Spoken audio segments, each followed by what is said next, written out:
Summer heat ను cool shades తో beat చేయండి. Mister opticals mister cool offer up to 75% of in summer glasses.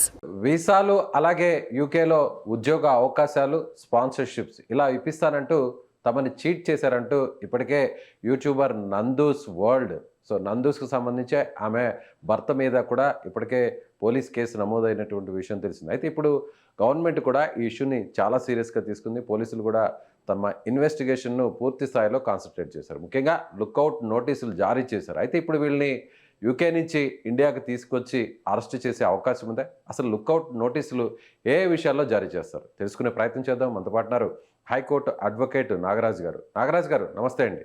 నమస్తే అండి. నాగరాజు గారు, గత ఒక వారం 10 రోజుల నుంచి కూడా ఎక్కడ చూసినా మీడియాలోనూ సోషల్ మీడియాలోనూ ఒక యూట్యూబర్గా ఫేమస్ అయినటువంటి నందుకు సంబంధించినటువంటి కేసు గురించి పెద్ద ఎత్తున డిస్కషన్ నడుస్తుంది. నిజంగా వాళ్ళకు వచ్చినటువంటి ఆ సెలబ్రిటీ స్టేటస్ని ఇన్ఫ్లుయెన్సర్గా ఉన్న వాళ్ళు ఈ విధంగా ఒక క్రైమ్కి పాల్పడి చీటింగ్ చేసినటువంటి పరిస్థితుల్లో వీళ్ళ మీద ఎలాంటి శిక్షలు పడే అవకాశం ఉంది? ఇప్పుడు ఇది ఓన్లీ ఎఫ్ఐఆర్ స్టేజ్ లో ఉంది కాబట్టి క్రైమ్ ఇన్వెస్టిగేషన్ పోలీస్ ఆఫీసర్ చేయాలి.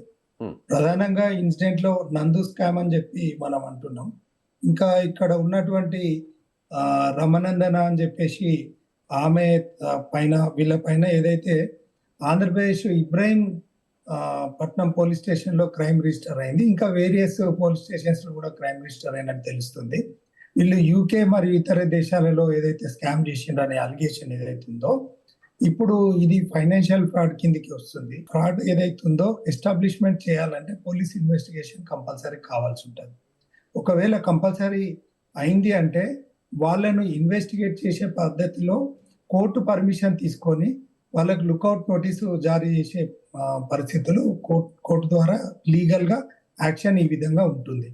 తర్వాత వాళ్ళకి లుక్అవుట్ నోటీస్ ఇచ్చిన తర్వాత అంటే ఫస్ట్ ప్రైమా ఫేసి వాళ్ళ ఇన్వెస్టిగేషన్ పూర్తి అయిన తర్వాత కోర్టు పర్మిషన్ తీసుకొని లుక్అవుట్ నోటీస్ జారీ చేయాల్సిన ఇష్యూ జరిగితే అప్పుడు తర్వాత వాళ్ళను ఇంటర్పోల్ కి కంప్లైంట్ చేసి లుక్అవుట్ నోటీస్ ద్వారా వాళ్ళను స్వదేశానికి పిలిపించి ఇక్కడ ఇన్వెస్టిగేషన్ జరిపే పద్ధతి జరుగుతుంది. సో అంటే ఇక్కడి నుంచి అక్కడ ఉన్నటువంటి పోలీస్ అధికారులతో మాట్లాడి సో వాళ్ళ ద్వారా ఇన్వెస్టిగేషన్ చేసే పరిస్థితి ఉందంటారా? ఇంత సీరియస్నెస్ ఉందంటారా ఈ కేసులో?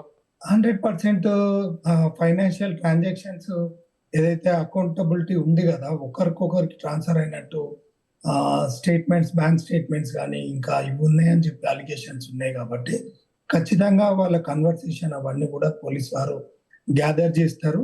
ఇప్పుడు కొత్తగా సవరించబడ్డటువంటి క్రిమినల్ మేజర్ యాక్ట్స్ ఏదైతే ఉన్నాయో బిఎన్ఎస్ఎస్ అంటే పాత సిఆర్పిసి పద్ధతి ప్రకారం ఈ ఫైనాన్షియల్ ఫ్రాడ్స్ మీద చాలా సీరియస్ గా కొత్తగా మనం అమెండ్ చేయడం జరిగింది. ఖచ్చితంగా చట్ట ప్రకారంగా ఆ ఇన్వెస్టిగేషన్ జరుగుతుంది. ఈ జరిగిన తర్వాత వీళ్ళ అకౌంట్స్ కూడా స్క్వీజ్ చేసే పరిస్థితి ఉంటుంది. ఎందుకంటే వీళ్ళ ప్రాపర్టీస్ కూడా వాళ్ళను హోల్డ్ లో పెట్టి వాటిని కూడా స్క్వీజ్ చేసే పరిస్థితి ఉంటుంది. వీళ్ళ ప్రాపర్టీస్ కాకుండా వీళ్ళ బినామీస్ ఎవరన్నా ఉంటే వాళ్ళది కూడా డిటెక్ట్ అయితే అవి కూడా చేస్తారు. కేవలం లుక్అవుట్ నోటీసు వాళ్ళు రావాల్సిన అవసరం లేదు. ఉన్నటువంటి పరిస్థితులలో ఫస్ట్ వాళ్ళ అకౌంట్స్ ఏదైతే ఉందో స్క్వీజ్ చేస్తారో ఈ విధంగా ఇన్వెస్టిగేషన్ జరుగుతుంది. వీళ్ళను జ్యుడిషియరీ కస్టడీ కూడా వీళ్ళు 14 days తీసుకోవచ్చు. ఒకప్పుడు కస్టడీ తీసుకోవాలంటే కోర్టు అనుమతి చాలా కష్టతరం ఉండేది.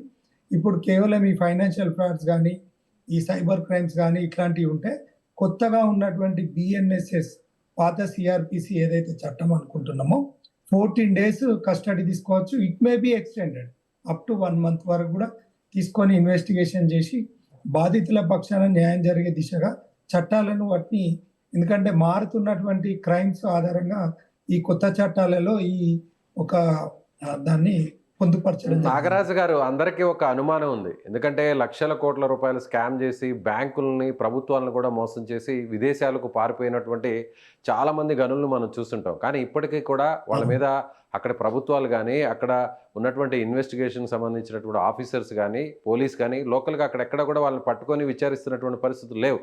అలాంటిది ఇప్పుడు ఈ నందు అలాగే ఆమె భర్త మీద అంత సీరియస్గా ఈ కేసును టేకప్ చేసి వాళ్ళని అక్కడ అరెస్ట్ చేసి ఇన్వెస్టిగేషన్ చేసే పరిస్థితి ఉంటుందా? ఇది జరిగేదైనా? అదే ఇలా రకరకాల అపోహలు ఉన్నాయి. ఖచ్చితంగా మీరు అన్న అపోహలు అన్ని కూడా ఉన్నాయి. ఎందుకంటే గతంలో జరిగిన ఫైనాన్షియల్ ఫ్రాడ్స్ ఏది కూడా ఛేదించలేదు. కేవలం సోషల్ మీడియాకు, పబ్లిక్ డిస్కషన్స్ కు పేపర్ పబ్లికేషన్స్ కు కానీ అంతవరకే పరిమితమైన సందర్భాలు ఉన్నాయి. కానీ పోలీస్ ఆఫీసర్స్ కు ఖచ్చితంగా వాళ్ళకి పవర్స్ ఉన్నాయి. వాళ్ళ పవర్స్ కనుక వాళ్ళు ఎక్సైజ్ చేస్తే ఖచ్చితంగా ప్రతి కేసులో కూడా న్యాయం జరుగుతుంది. కానీ ఒకవేళ పోలీస్ ఆఫీసర్స్ కనుక వాళ్ళు సరైన విధంగా ఇన్వెస్టిగేషన్, ఓన్లీ వాళ్ళకి పవర్ ఉంది ఇన్వెస్టిగేషనే, ఆ ఇన్వెస్టిగేషన్ ప్రాపర్ గా చేయకపోతే హైకోర్టులో రిట్ జ్యుడిక్షన్ ఫైల్ చేసుకోవచ్చు. ఆ ప్రాపర్ గా ఏదైతే లోకల్ కోర్ట్స్ లో కూడా మనం క్రిమినల్ కేసెస్ ఉన్నాయి కాబట్టి వాళ్ళని ఇన్వెస్టిగేషన్ చేస్తలేరని కూడా వాళ్ళకు మనకు జేఎఫ్సిఎం సంబంధిత కోర్టులో కూడా, లోయర్ కోర్ట్స్ లో కూడా మనం పిటిషన్స్ ఫైల్ చేయొచ్చు.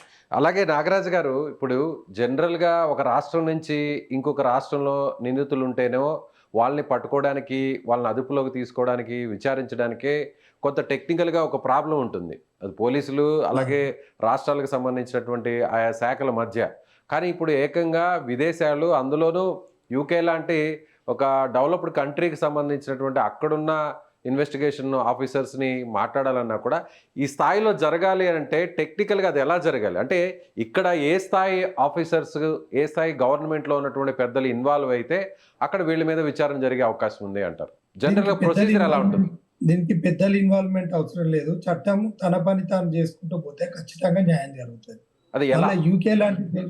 యూకే లాంటి దేశాలలో ఖచ్చితంగా వాళ్ళ దగ్గర ఉన్నటువంటి చట్టాలు చాలా దృఢంగా ఉంటాయి. అంటే వాళ్ళు ఏంటంటే స్ట్రాంగ్, వాళ్ళకు డిలే సిస్టమ్ ఉండదు, ఇమ్మీడియట్ గా డిస్పోజ్ చేస్తారు. With in days, with in months లోపల, 2-3 మంత్స్ లోపల ఒక క్రైమ్ అది కంపల్సరీ అది డిటెక్ట్ అవుతుంది, డిస్పోజ్ అవుతుంది. అది వాట్ ఎవర్ ఇట్ ఈస్, అది ఏదన్నా కానీ డిస్పోజ్ అవుతుంది. కానీ వీళ్ళు ప్రాపర్ గా అప్రోచ్ కావాల్సిన అవసరం ఉంటుంది.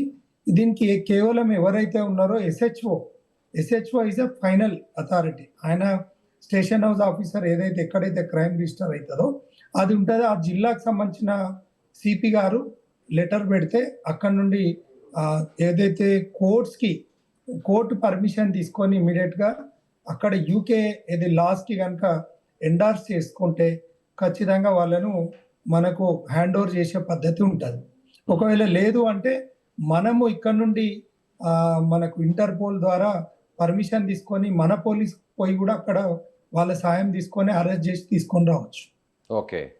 సో నిజంగా ఇప్పుడు ఈ కేసులో అక్కడ ఉన్నటువంటి సెక్షన్స్ కానీ, ఉన్న పరిస్థితులు కానీ, బాధితులకు సంబంధించినటువంటి వాళ్ళు ఎంత మోసపోయారనేటువంటి ఆ ఇన్ఫర్మేషన్ కానీ, రోజు రోజు కూడా స్కామ్కి సంబంధించినటువంటి విక్టిమ్స్ సంఖ్య కూడా పెరుగుతుంది.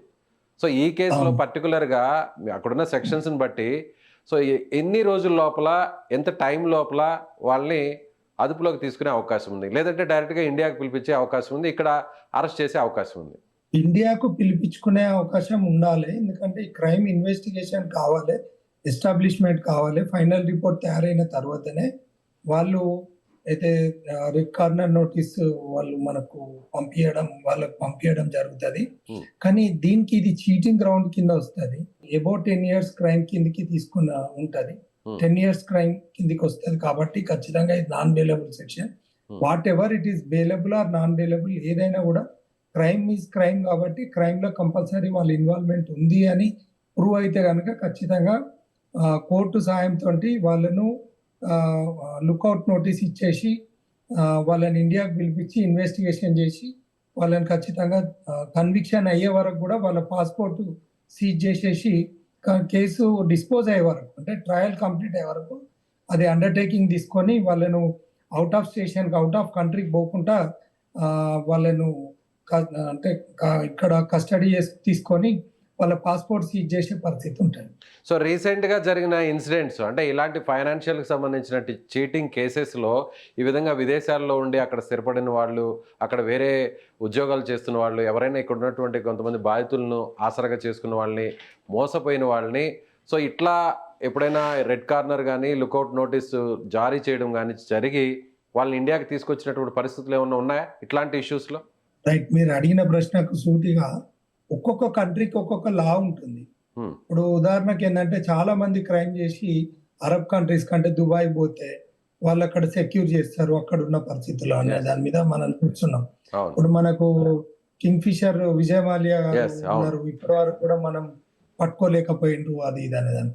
అయితే చట్టంలో ఉన్న కొన్ని లొసుకులు, వాళ్ళకు అనుకూలంగా ఉన్నటువంటి కొన్ని లొసుకుల అంటే ఆధారంగా ఇదే విజయ మాల్యా గత కొన్ని సంవత్సరాలుగా ఇదే లండన్లో ఇదే యూకేలో పబ్లిక్గా ఓపెన్గా తిరుగుతూ ఇక్కడ గవర్నమెంట్స్ని ఇక్కడున్న న్యాయ వ్యవస్థలను కూడా సవాల్ చేస్తూ అతను ఇంటర్వ్యూస్లో మాట్లాడడం, మీడియాతో మాట్లాడడం, సోషల్ మీడియాలో మాట్లాడడం మనం వరుసగా చూస్తున్నాం. కానీ మనం ఏం చేయలేక నిస్సహాయ స్థితిలో మనం అందరం కూడా ఆ చోద్యం చూడాల్సిన పరిస్థితి ఏర్పడింది.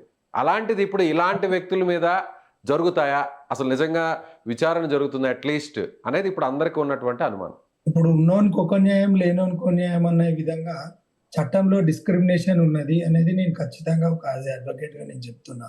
Hmm. ఎందుకంటే ప్రాక్టికల్ గా మేము ఒక జ్యుడిషియరీకి తోటి బార్ బెంచ్ రిలేషన్ లో మేము చూస్తున్నటువంటి అంశాలలో చాలా మన భారతదేశ చట్టాలలో ఇవి పురాతనమైన చట్టాలు, ఇవి ఆధునీకరించాల్సిన అవసరం ఉంది. ఎందుకంటే ఏ క్రైమ్ అయినా కూడా ఇంకోటి ఏంటంటే ఫస్ట్ ఆఫ్ ఆల్ మనం మాట్లాడుకోవాల్సింది ఏంటంటే ఇండియాలో ద బిగ్గెస్ట్ బిజినెస్ ఏంటంటే క్రైమే, తర్వాత పాలిటిక్స్. ఈ రకంగా ఏంటంటే ఈ చట్టంలో ఉన్నటువంటి లొసుకుల ఆధారంగా వీళ్ళు తప్పించుకోవడం జరుగుతుంది. కానీ చట్టంలో కొత్తగా మొన్న సవరించినటువంటి చట్టాలలో క్రిమినల్ మేజర్ యాక్ట్స్ లో బిఎన్ఎస్ఎస్ సిఆర్పిసి ఏదైతే అనుకుంటున్నామో ఖచ్చితంగా కొంత అమెండ్మెంట్ చేసిండ్రు, చాలా సివియర్ పనిష్మెంట్స్ ఉన్నాయి. ఈ ఫైనాన్షియల్ ఫ్రాడ్స్ కింద మాత్రం కొంత బాధితుల పక్షాన కొంత మేలు జరిగే ఇన్వెస్టిగేషన్ ఫెసిలిటేట్స్ కల్పించిందని చెప్పుకోవచ్చు మనం. ఓకే, సో ఫైనల్గా కంక్లూడ్ చేద్దాం సార్. అంటే ఈ బాధితులకి ఇప్పుడు ఒక హోప్ అనేది ఇవ్వచ్చు అంటారా? ఉంటుంది. ఇప్పుడున్న సెక్షన్స్ ప్రకారం కేసుకు సంబంధించిన పూర్వాపరాలు పరిశీలించిన తర్వాత యాజ్ ఏ సీనియర్ హైకోర్టు అడ్వకేట్గా సో ఖచ్చితంగా విక్టిమ్స్కి న్యాయం జరుగుతుందని భావించవచ్చా? చట్ట ప్రకారంగా చట్టంలో ఉన్నటువంటి ప్రొసీజర్స్ అన్ని కూడా ఫాలో అయ్యి ఒక పద్ధతి ప్రకారంగా పోతే, ఎందుకంటే ఇది సివిల్ క్రిమినల్ రెండు కేసెస్ కూడా వస్తాయి. రికవర్ ఆఫ్ మనీ కూడా వేసుకోవచ్చు, చీటింగ్ కూడా వేసుకోవచ్చు. ఈ రెండు కూడా పద్ధతి ప్రకారంగా పోతే, ఒకవేళ పోలీస్ ఇన్వెస్టిగేషన్ ప్రాపర్గా జరగలేదు అంటే హైకోర్టును ఆశ్రయించి రిట్ పిటిషన్ వేసుకొని ఒక పద్ధతిగా ఒక సినారియోగా పోతే కనుక ఖచ్చితంగా బాధితులకు న్యాయం 100% మనీ రికవరీ అయితే అవుతుంది. Right sir, thank you so much. Thank you. So ఇదే హైకోర్టు అడ్వకేట్ నాగరాజు గారు చెప్తున్నట్టుగా ఇటీవల మారినటువంటి చట్టాలకు సంబంధించి కూడా న్యాయ వ్యవస్థలో మారినటువంటి సెక్షన్స్ వచ్చేటువంటి తీర్పులకు సంబంధించి కూడా ఖచ్చితంగా ఒక హోప్ అయితే ఉండొచ్చు. విక్టిమ్స్ కూడా న్యాయం జరిగే విధంగా కూడా పోలీస్ ఆఫీసర్స్ సీరియస్గా దీన్ని తీసుకున్నట్లయితే, ఒకవేళ వాళ్ళు పూర్తి స్థాయిలో కాన్సన్ట్రేట్ చేయలేని పక్షంలో హైకోర్టుని ఆశ్రయించి హైకోర్టులో ఒక రిట్ పిటిషన్ వేసి కోర్టు డైరెక్షన్ ద్వారా కూడా వాళ్లకు లుకౌట్ నోటీస్ అలాగే రెడ్ కార్నర్ నోటీస్ను జారీ చేసి ఇక్కడికి ఇండియాకి తీసుకొచ్చే పరిస్థితి ఉంది. అలాగే ఇందులో సివిల్ అండ్ క్రిమినల్ రెండు కేసులు కూడా వర్తిస్తాయి కాబట్టి ఖచ్చితంగా బాధితులకు న్యాయం చేసే అవకాశాలు ఉన్నాయని ఆయన అంటున్నారు. సో మీకేమనిపిస్తుంది?